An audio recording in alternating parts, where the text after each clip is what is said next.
ప్రొద్దుటూరు నియోజకవర్గంలోని ఉప్పరపల్లె గ్రామ పంచాయతీ పరిధిలో ఉన్న బొజ్జవారిపల్లె గ్రామంలో గల 3 మసీదులకు మరియు ఒక కబరస్థాన్ శ్మశాన వాటికలను అభివృద్ధి పరిచేందుకు ఎమ్మెల్యే రాచమల్లి శివప్రసాద్ రెడ్డి తన సొంత డబ్బులు 5 లక్షల రూపాయలు గురువారం అందజేశారు. ఉప్పరపల్లె గ్రామ సర్పంచ్ రమణారెడ్డి అధ్యక్షతన ఈద్గా వద్ద జరిగిన సమావేశంలో ఎమ్మెల్యే రాచమల్లి శివప్రసాద్ రెడ్డి మాట్లాడుతూ ప్రొద్దుటూరు నియోజకవర్గంలోని అన్ని ప్రాంతాలను సమానంగా అభివృద్ధి పరిచేందుకు అవసరమైన అన్ని చర్యలు తీసుకుంటున్నామని తెలిపారు. గతంలో బొజ్జవారిపల్లెకు చెందిన కొంతమంది ముస్లిం సోదరులు తనను కలిసి విషయం తెలియగా గ్రామంలోని 3 మసీదుల వద్ద మరియు ముస్లిం శ్మశాన వాటిక వద్ద పలు అభివృద్ధి కార్యక్రమాలు పూర్తి చేసుకునే నిమిత్తం 5 లక్షల రూపాయలు ఇస్తానని హామీ ఇచ్చిన మేరకు ఈరోజు అందిస్తున్నానని వివరించారు. మసీదు పెద్దల చేతికి 5 లక్షల రూపాయలు శాసనసభ్యులు రాచమల్లి శివప్రసాద్ రెడ్డి అందజేశారు. ఇప్పుడు బొజ్జవారిపల్లెది కూడా నాకు నేనుగా రాలే, మీ దగ్గరికి నాకు నేనుగా రాలే. ఇర్ఫాన్ అనే పిల్లోడు మీ దగ్గరకు వచ్చి నేనేదో ముస్లిం కమ్యూనిటీకి నేను మేలు చేయగలిగిన స్థితిలో ఉండానని చెప్పి మీకు అబద్ధం చెప్పి ముస్లిం కమ్యూనిటీ సంబంధించిన మసీదులకు మరొకదానికి అతను ఫండ్స్ రిలీజ్ చేయగలిగిన పదవి కానీ అధికారం కానీ అతనికి లేదు. అతను నా కౌన్సిలర్, నా అనుచరుడు.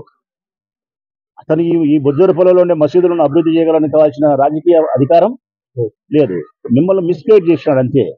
ఆ సందర్భంలో సరే వచ్చినారు కదా అని మాట్లాడినప్పుడు, ఆ సోదరుడు మాట్లాడినప్పుడు మళ్ళీ రమణారెడ్డి దృష్టికి తీసుకొచ్చి మా ఆయిల్ మిల్ ఖాజాని మీ దగ్గరికి పంపించి మాట్లాడి కనుక్కొని నిజంగా ఏంటి బొజ్జవారిపల్లెలో పరిస్థితులు, ముస్లింస్ ఏమి ఇబ్బంది పడుతున్నారు, మసీదులకు ఏం సమస్య ఉందని చెప్పి స్పందించగలిగినా నేను. అంటే ఎక్కడైనా నా దృష్టికి మీరు నా సమక్షంలోకి వచ్చినా రాకపోయినా నా కాన్స్టిట్యున్సీలో నా నియోజకవర్గంలో ఎవరికైనా ఒక సమస్య ఉందనేది నేను పత్రికల ద్వారా తెలుసుకున్నా కూడా నేను వారిని పిలిపించుకుంటా.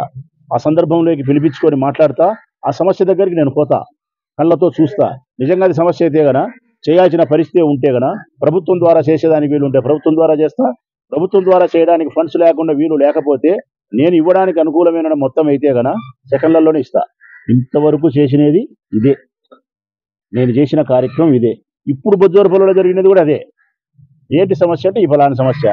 ఇప్పుడు 5 లక్షలు 6 లక్షలు ఫండ్స్లో చేసేదాన్ని పంచాయతీలో ఉందంటే లేదు. పోనీ వక్స్ బోర్డు ద్వారా చేయొచ్చునా అని చెప్పి వక్స్ బోర్డు చైర్మన్ ఫోన్ చేసిన మీ ముందరనే. చేసేదానికి ₹1 ఫండ్స్ కూడా మా దగ్గర లేవున్నా అన్నాడు. మరి వక్స్ బోర్డు ముస్లిం కమ్యూనిటీ సంబంధించినటువంటి వాళ్ళు చేయలేక, పంచాయతీలో డబ్బు లేక చేయలేనప్పుడు, మీకు అత్యవసరం ఉండి మసీదులకు దైవ ప్రార్థన పోయే భక్తుల కోసం చేయాల్సిన పరిస్థితులు ఉన్నప్పుడు, అది 5 లక్షలు 6 లక్షలు అయినప్పుడు ఆ మొత్తం నా దగ్గర ఉండగలిగితే, ఇవ్వగలిగిన హృదయం ఉంది కాబట్టి మీకోసం ఇవ్వగలుగుతా. ఇప్పుడు ఇస్తా అనేది కూడా అంతే. ఇక ఓట్లు అంటారా, నేను చేసే ఏ సేవకు ఏ సహాయానికి ఓటుకు సంబంధం లేదు.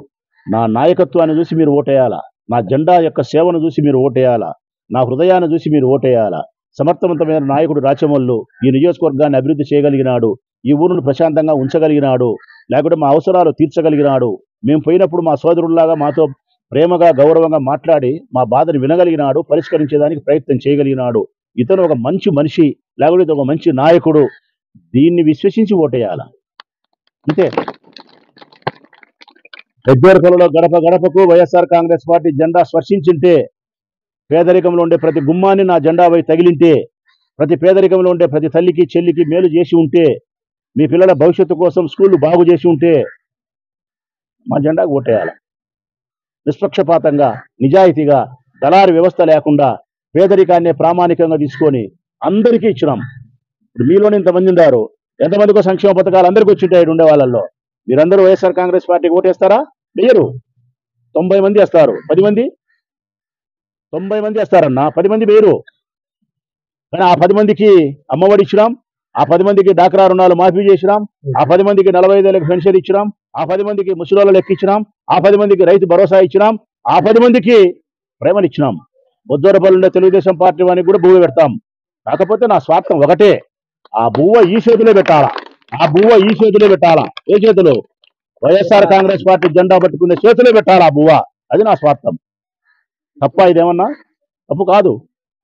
నేను ఒక రాజకీయ పార్టీకి సంబంధించిన వాడిని కాబట్టి, ఒక రాజకీయ పార్టీకి సంబంధించిన నాయకునిగా నా పార్టీని అధికారంలోకి తీసుకొచ్చుకోవాలనే కోరిక, స్వార్థం నాలో ఉంటుంది, ఉండాలా. దానికి నేను ఎన్నుకునే మార్గం ప్రజాసేవ. ఇతరులైతే కుతంత్రాలు, కుట్రలు, వ్యూహము, తెలివి, నాకు అవన్నీ అవసరం లేదు. నేను ఎన్నుకునే మార్గం ప్రజాసేవ. చక్కటి రాజమార్గం అది. ఇతరులకు ఉపయోగపడడం, ఇతరులను సంతోషపెట్టడం, ఇతరులను గౌరవించడం, ఇతరులను ప్రేమించడం, ఇతరులకు సహాయపడడం, ఇతరులను క్షమించగలగడం. బైబిల్ చెప్పిన ఇదే చెప్తాంది, ఖురాన్ చెప్పిన ఇదే చెప్తాంది, భగవద్గీత చెప్పిన ఇదే చెప్తాంది. రాచమల్లి శివప్రసాద్ అనే నాయకుడు మీ గ్రామానికి మేలు చేసిండు. ఇప్పుడు బొజ్జోరపల్లెకు రోడ్డు ఉన్నదా? మేమే కదన్నా వేసింది. ఉప్పరపల్లెకు మేమే కదన్నా వేసింది. 80 లక్షలు సీసీ రోడ్లు వేసినాం, ఈ ప్రధానమైన రోడ్డు వేసినాం, ఉప్పరపల్లెకు రోడ్డు వేసినాం, 20 లక్షల రైళ్లు కాలువలు కట్టించినాం, సంక్షేమ పథకాలు ఇవ్వగలిగినాం, మసీదులు అవసరం అంటే రాగలిగినాం. మీరు ఏ సందర్భంలో ఎప్పుడు కలిసినా మీకు మీ బిడ్డలాగా తోడుగా ఉన్నాం. ఇవే కదన్నా నాకు ఓటు వేయడానికి కావాల్సిన అర్హతలు ఏంది? ఇవే. మంచోడైతే ఓటేయి, చెడ్డోడైతే బేయాకు. 29 కోట్ల రూపాయలు ఇచ్చినాం ఈ పంచాయతీకి సంక్షేమ పథకాల పేరుతో. జగన్మోహన్ రెడ్డి ప్రభుత్వం 29 కోట్లు.